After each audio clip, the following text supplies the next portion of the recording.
Oh, andyan ka lang pala? Di mo man lang kinausap si Mama? Paano pa? Magdrama? Sakit lang tatawa.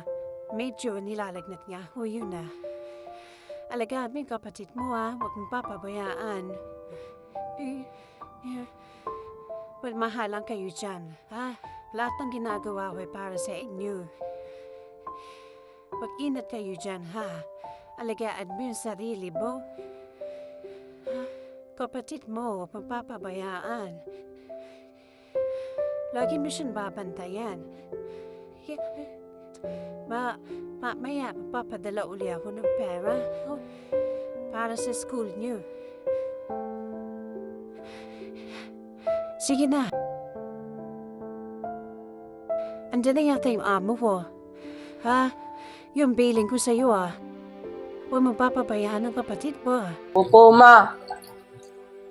Ma, sandali lang! Oh, andyan ka lang pala? Di mo man lang kinausap si Mama? Paano pa? Magdrama? Kuya, wala na magagawa yun. Kahit ano mangyari sa atin. Huwag ka nga magsalita ng ganyan. Toto naman, di ba? Wala siya dito. Nagpapakahirap ang mama sa ibang bansa. Para sa atin din yun. Bibili mo lahat ng gusto mo. Nakakain rin natin lahat ng masasarap na pagkain. Di ba? Sapat ba yun?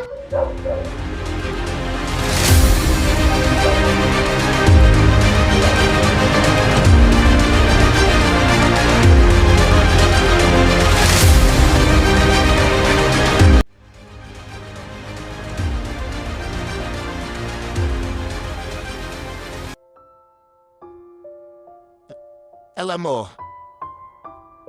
kaya ka siguro naging panganay. Kasi magiging responsable ka. Hindi mo man nararanasan ang mga nararanasan ng kaidaran mo. Pero, iba ka sa kanila.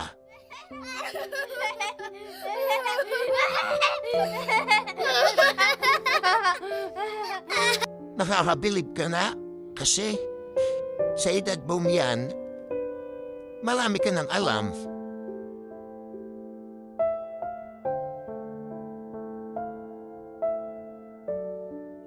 Pwede mo naman gawin yan, paminsan-minsan.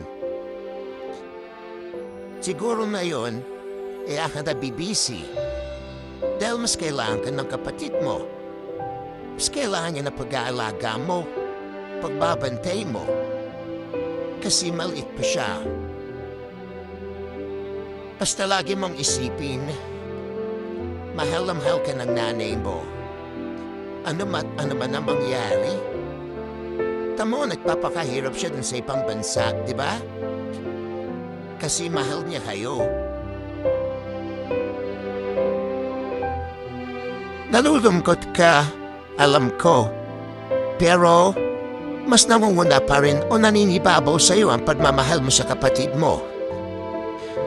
Balang araw, maiintindihan mo rin ang lahat kung bakit ganyan ang nangyayari sa buhay niyo.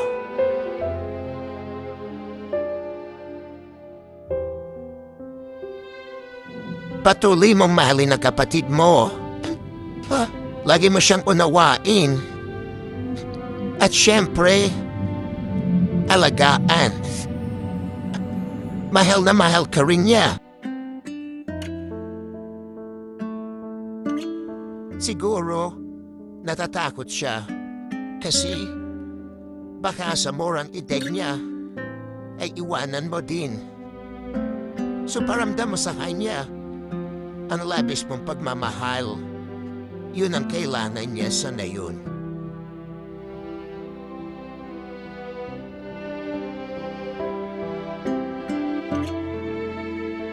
Magiging panatag siya.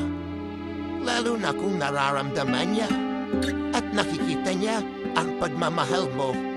Kaya ka na pananay, di ba? Kasi ikaw ang kuya niya na maaasahan niya. Maraming salamat po sa mga nakapanood. Sana magustuhan nyo.